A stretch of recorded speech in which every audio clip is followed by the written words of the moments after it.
Real Madrid are the most successful sports team in the history of sports. They win more than anyone, and in the last 3 years alone, won 2 Champions League titles, 2 La Liga titles, 2 Spanish Super Cup titles, 2 European Super Cup titles, and 1 Copa del Rey title. Oh, and as you may have heard, they just signed Kylian Mbappe. So how do they do what they do? What are Real Madrid doing that no other club is doing? Has Real Madrid always been this good at building squads? The answer is yes and no. There have been plenty of dry spells in the club's history, but those are heavily outweighed by success. Recently, Real Madrid shifted their transfer strategy to more global scouting led by Juni Calafat, which has given them a narrow focus and a path to signing the best players. So let's break down a few key points about Real Madrid's transfer strategy. Point number 1. Real Madrid are scarred from Eden Hazard and Neymar. There isn't a single club in world football, nor a single sports organization on earth, ever, who gets things right 100% of the time. I don't care how much money you have, how much money you spend, and how much talent you stockpile. If you don't have the proper sporting vision, you will fail.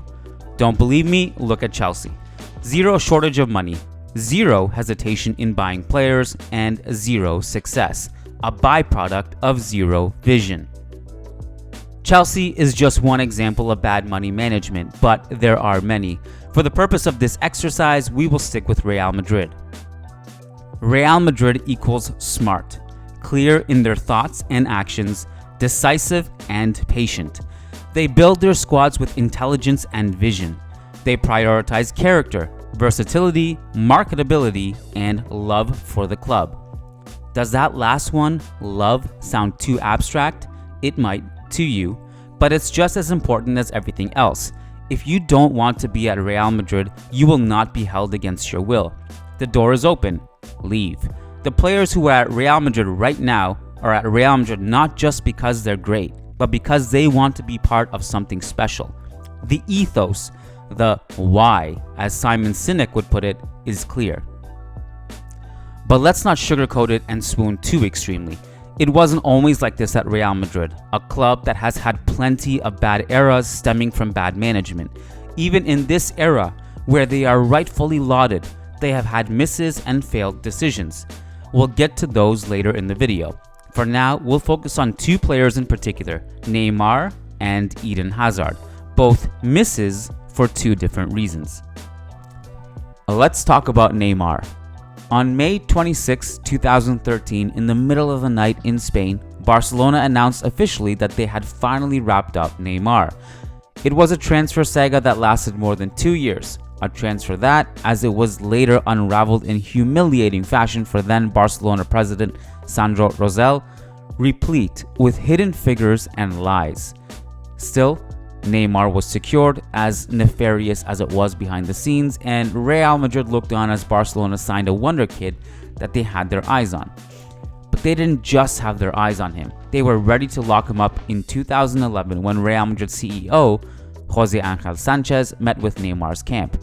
They even put in a bid of 45 million, which was promptly rejected. Florentino Perez wasn't deterred, and when he got wind that Santos president Luis Alvaro was on holiday in Paris with his family, Florentino offered to fly out to meet Alvaro for lunch. Alvaro's response to Florentino was, quote, "I imagine you want to have lunch with me to talk about Neymar's rights. I said, don't waste your time and fuel on the plane because we have no interest in selling." What did he do? He got on his jet, flew to Paris, and had lunch with me. End quote. The answer during that lunch, an expensive one at Restaurant Guy Savoy, was a straightforward no. Again, undeterred, Florentino did not become as successful as he is without a great degree of persistence. He continued to take down barriers between Real Madrid, Santos, and Neymar's father. They offered everything Neymar's father wanted, 10 million up front and 30 million upon signing and arriving in Madrid, and Marcos Mota, who was the lawyer representing Santos, said they were blown away by Madrid's pitch. Until that point, they would reject every club on the spot. With Real Madrid, it was different. Quote, "It was the very first time that I saw Neymar's father listen to someone for more than 30 minutes without looking at his mobile," end quote, Mota recalled, but still, the pitch wasn't enough. For various reasons, Neymar slipped. From that point on, the club vowed to never miss out on another Neymar again, which led them to pursue at a young age Vinicius Jr., Rodrigo Goes, and most recently Endrick. Of course, many other young talents from other countries were also pursued and secured. Arda Güler and Fede Valverde, and many others which we'll get to, are also examples of this. They all arrived at a various price point. They won't all stick, but the hope is that at least one of them will be a superstar, a Ballon d'Or level player. If one or two pan out in that capacity, the club is willing to accept the failure of others. Now let's talk about Eden Hazard. One that didn't get away was Eden Hazard, but ultimately that was the problem. The purpose of this video isn't to dive deep into why the Hazard signing failed. Most fans watching this have lived through the Hazard era to know the ins and outs of the Belgian's Real Madrid career. But needless to say, Hazard failed, and the reason he failed wasn't just because he was injured, or just because he didn't remain professional, or just because he didn't play well, or just because he admitted that he didn't take care of his physique every summer. No, although those were all factors, Hazard failed for another reason. Real Madrid committed to Hazard, who was 29, on a 5-year deal with a reported 100 million fee attached to it. It should be noted that Hazard had just 1 year left on his contract at Chelsea and could have arrived for free the next summer. But even worse than the upfront fee was the duration of a contract to a player about to head into his 30s. Hazard took up a roster spot, ate up salary, and barely played. And with that, Real Madrid ensured they don't make the mistake of signing an older star, especially out of desperation following a poor 2018-2019 season, again. Enter the new model. Real Madrid don't shoehorn players for the sake of it. Emergency signings have not been a thing at Real Madrid in the last few years. Led by the expertise of chief scout Juni Calafat, the club will set their eyes, hearts, and money on a player or the players that they love, and these players are typically young and they are long-term investments. Real Madrid no longer sign expensive players in their late 20s like they did with Eden Hazard. There is no in-between. Either they believe a player is built to play for Real Madrid or they won't be signed. This ideology is sound and it is a testament to the team's vision. Real Madrid have built an ethos, and if a player they really believe in fits their vision and wants to play for the club, they will pursue him. This extends even to emergency situations. For example, when Real Madrid lost Karim Benzema in the summer of 2022, they decided not to try to sign Harry Kane or any other superstar striker. Instead, they waited for Kylian Mbappe.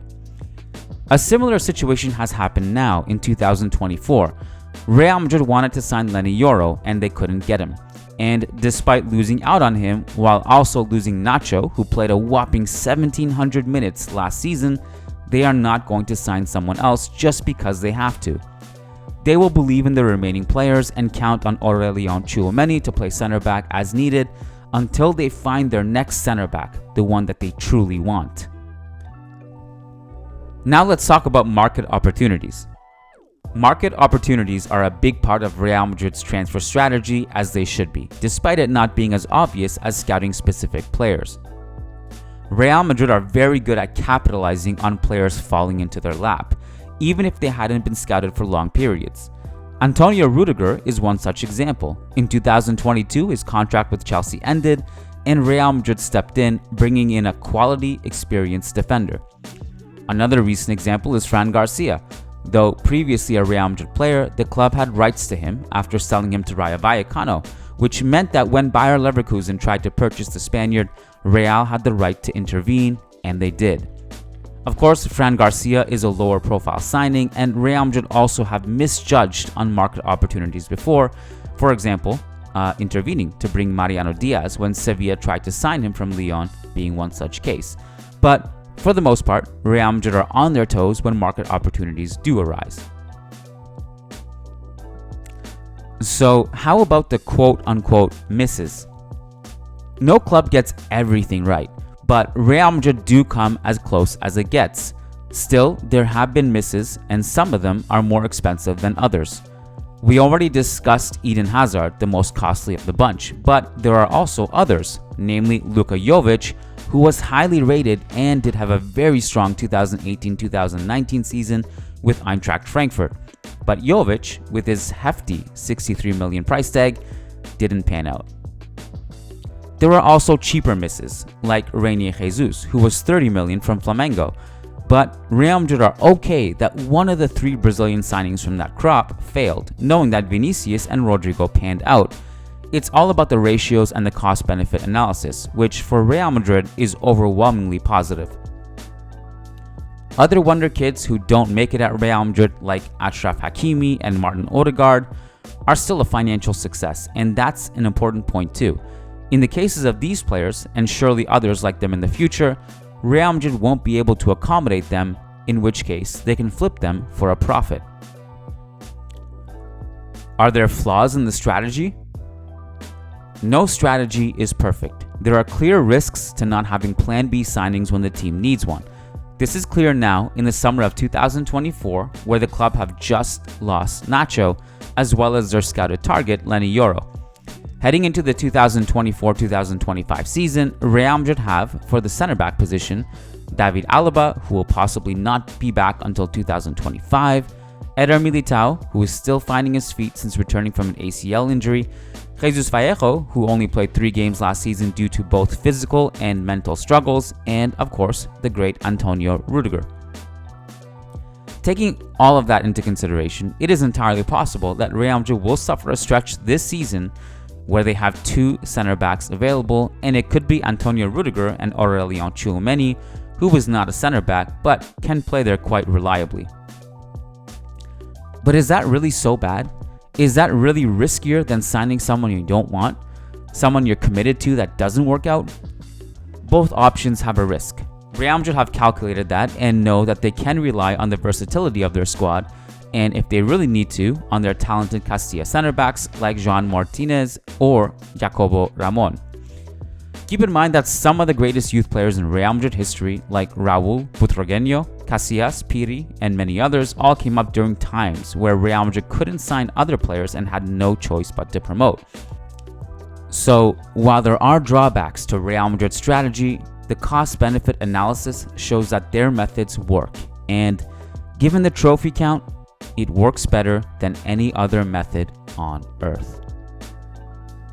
Thanks for watching this week's School of Real Madrid video. If you like this video, please make sure to subscribe and turn notifications on so that we can continue to grow and put time into making these videos for you to enjoy.